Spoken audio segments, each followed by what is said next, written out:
अरे माँ, तुम बहू लेकर आई हो या नौकरानी? अरे सोनू, दरवाज़ा बंद कर लो, मैं ज़रा कमला बहन जी के घर होकर आती हूँ। उनकी बिटिया शादी के बाद पहली बार मायके आई है, ज़रा उसके हाल चाल पूछ कर आती हूँ। और हाँ, मैंने जो अचार के लिए लाल मिर्ची धोकर सूखने के लिए रखी है, उनमें ज़रा मसाला भर देना।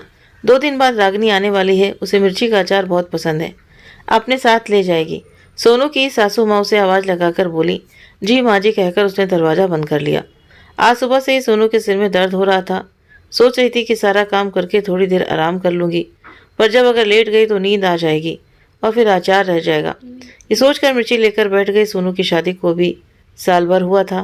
कहने को तो घर में उसका पति संदीप, माँ जी, छोटी ननद कंचन और देवर सुशील, कुल मिलाकर 5 लोग ही थे। पर सबके खाने पीने की पसंद और टाइम अलग अलग होने की वजह से घर का काम कभी ख़त्म नहीं होता था।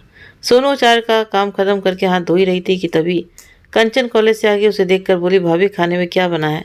बहुत ज़ोर से भूख लगी है। गाजर मटर की सब्जी और दाल देखकर मुंह बनाकर बोली, ये मुझे नहीं खाना। आप ऐसा करो, मेरे जल्दी से मटर पुलाव ही बना दो, तब तक मैं जल्दी से फ्रेश होकर आती हूँ।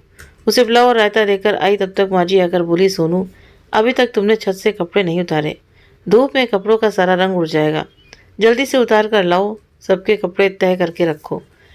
तब तक शाम हो आई थी। संदीप भी ऑफिस से आ गया था। सबको चाय नाश्ता देकर रात के खाने की तैयारी में लग गई।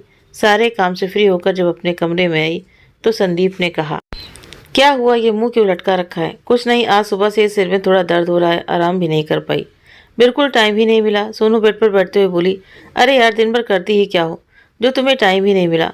घर में लोग ही कितने हैं, सारा काम तो राधा बाई कर जाती है, तुम्हें तो बस खाना ही तो बनाना होता है। माँ भी दिन भर तुम्हारे साथ लगी रहती है, ऐसे लगता है जैसे दुनिया में बस एक तुम ही काम करती हो। अब जल्दी से लाइट ऑफ कर दो, मुझे सोना है। अगले दिन छुट्टी थी, सब लोग घर पर ही थे।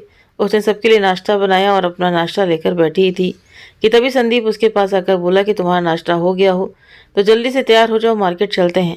रागिनी दीदी इतने दिनों बाद आ रही हैं, कुछ खाने पीने का सामान ले आते हैं। वो कुछ बोल पाती उससे पहले ही माँ जी बोली, अभी कितना सारा घर का काम पड़ा है, खाना भी बनाना है, तुम अकेले ही चले जाओ, ये जाकर क्या करेगी?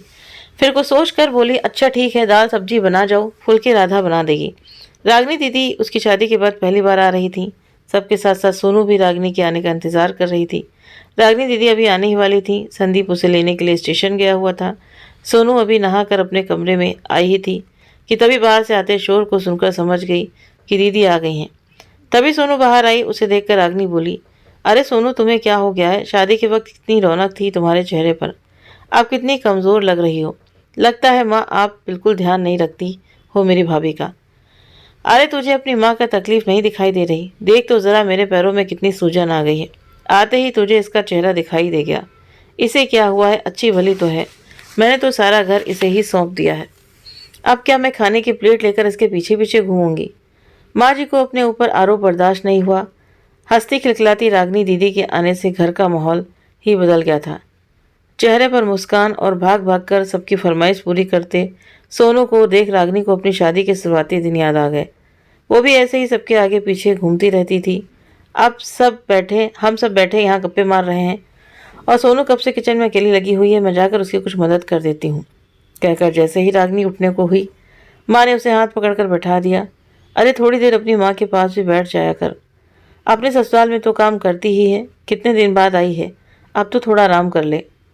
उसे ये सब आदत हो चुकी है, वो सब कर लेगी। माँ जी ने लापरवाही से कहा, माँ 2 दिन हो गए मुझे आए हुए, देख रही हूँ सोनू सुबह से रात तक अकेली काम में लगी रहती है। आपके घुटनों में दर्द है, कंचन कॉलेज से आकर फ़ोन लेकर बैठी रहती है। अब तो सबका खाना भी हो गया है, देख कर आती हूँ, आखिर कर क्या रही है इतनी देर से किचन में? रागिनी किचन में आई तो सोनू को बर्तन धोते देख हैरान रह गई। वो कुछ बोलती उससे पहले ही सोनू बोली, अरे दीदी, आप कुछ चाहिए था क्या? मुझे कुछ नहीं चाहिए, मैं तो तुझे बुलाने आई थी कि हमारे साथ आकर बैठो, लेकिन तुम मुझे ये बताओ कि तुम बर्तन क्यों धो रही हो? सुबह राधाबाई तो आती है ना, वो दीदी क्या है ना, रात में जूठे बर्तन रसोई में रखना अच्छा नहीं होता है ना, इसलिए धो देती हूँ। आप सबके साथ जाकर बैठिए, मैं बस अभी आती हूँ, सोनू ने प्यार से कहा। जहाँ सब लोग बैठकर हंसी मजाक कर रहे थे, वहीं रागिनी जाकर बोली, ये हो क्या रहा है इस घर में माँ? तुम बहू लेकर आई हो या नौकरानी? अरे क्या हुआ, कुछ बता तो सही, मैंने किसको नौकरानी बना दिया?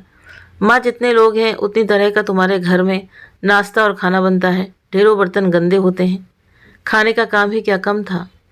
कि अब घर की बहू ही रात में अकेले बर्तन साफ करेगी। अरे घर का काम करने से कोई नौकरानी बन जाती है क्या? ये सब मैंने भी तो किया है। उस जमाने में तो सफाई और बर्तन भी खुद ही करने पड़ते थे। तुम चारों को संभालती थी और घर का सारा काम भी करती थी। तुम्हें तो याद होगा कि तुम्हारी दादी बस बैठे बैठे हुक्म चलाती थी। फिर तो आपको अपनी बहू का दर्द और भी ज़्यादा समझ में आना चाहिए था ना माँ। पर आप तो बिल्कुल अपनी सास जैसी बन गई हैं। जैसे उनके किए की सज़ा आप अपनी बहू सोनू को देना चाहती हैं। अपनी सेहत तो देखिए, इस उम्र में क्या हाल हो गया है आपका। आप क्या चाहती हैं सोनू का भी यही हाल हो? मैं सोचती थी कि कैसे लोग होते हैं जो बहू को नौकरानी बनाकर रखते हैं, पर ये तो मेरे अपने ही घर में हो रहा है। और हाँ संदीप, तुम मुझे एक फ़ोन पर कह रहे थे कि सोनू को समझाओ, दिन भर कैसा हुलिया बनाकर रखती है। अपना थोड़ी बहुत तो अच्छे से रहे, उसे टाइम है अपनी तरफ देखने का। औरों को तो छोड़ो, तुम एक पति होकर अपनी पत्नी का दुख नहीं समझ पाए। जो मुझे 2 दिन में दिख गया वो तुम्हें आज तक नज़र क्यों नहीं आया? माँ के ज़माने में क्या हालत थी मुझे नहीं मालूम, मगर आज तो हम सब मिलजुल कर काम कर सकते हैं। सोनू को भी अपने लिए थोड़ा टाइम मिल जाएगा। इस तरह से तो मैंने कभी सोचा ही नहीं दीदी। मैं तो बस यही सोचता था कि घर में काम ही क्या है, बस खाना ही तो बनाना होता है। सबकी आवाज़ सुनकर सोनू रसोई से बाहर आकर बोली, आप परेशान मत हो दीदी, मैं बिल्कुल ठीक हूँ। तुम कितनी ठीक हो वो सब मुझे दिखाई दे रहा है। लगता ही नहीं कि तुम्हारी शादी को 1 साल होने में अभी 1 महीना बाकी है। शादी के बाद कितनी रौनक होती है लड़कियों के चेहरे पर, और तुम बिल्कुल मुरझा गई हो। मुझे तो लगता है मेरे आने से तुम्हारा काम और बढ़ गया है। संदीप जल्दी से मेरी टिकट करा दे, मुझे नहीं रहना यहाँ। आप इतनी जल्दी जाने की बात मत करो दीदी। मैं आपसे वादा करता हूँ कि सोनू को खुश रखने की पूरी कोशिश करूँगा। तभी उधर से माँ बोलती हैं, अपनी माँ को माफ़ कर दे बेटा, मैं भूल गई थी कि जो सबको खुश रखती है उसको खुश रखने की जिम्मेदारी भी तो हमारी बनती है। और हाँ सोनू बेटा, कंचन जब भी घर में होती है तो उसे अपने साथ रखकर रसोई का कुछ काम सिखा दो। तभी उधर सोनू सोच ही रही थी कि सभी की ननद एक जैसी नहीं होती। किसी के घर में ननद अपनी माँ को बहू के खिलाफ भड़काती रहती हैं, जिसकी वजह से घर बिखर जाता है, और किसी की ननद घर को टूटने से बचा लेती हैं, जैसे कि मेरी ननद ने मेरी ज़िंदगी खुशियों से भर दी। अगर आप सभी को ये कहानी पसंद आई हो तो वीडियो को लाइक करें, चैनल को सब्सक्राइब करें। आप अपने कमेंट करके भी ज़रूर से ज़रूर बताएं और वीडियो को शेयर करना ना भूलें। मिलते हैं आप सभी से नेक्स्ट वीडियो में नई कहानी के साथ में। Thank you.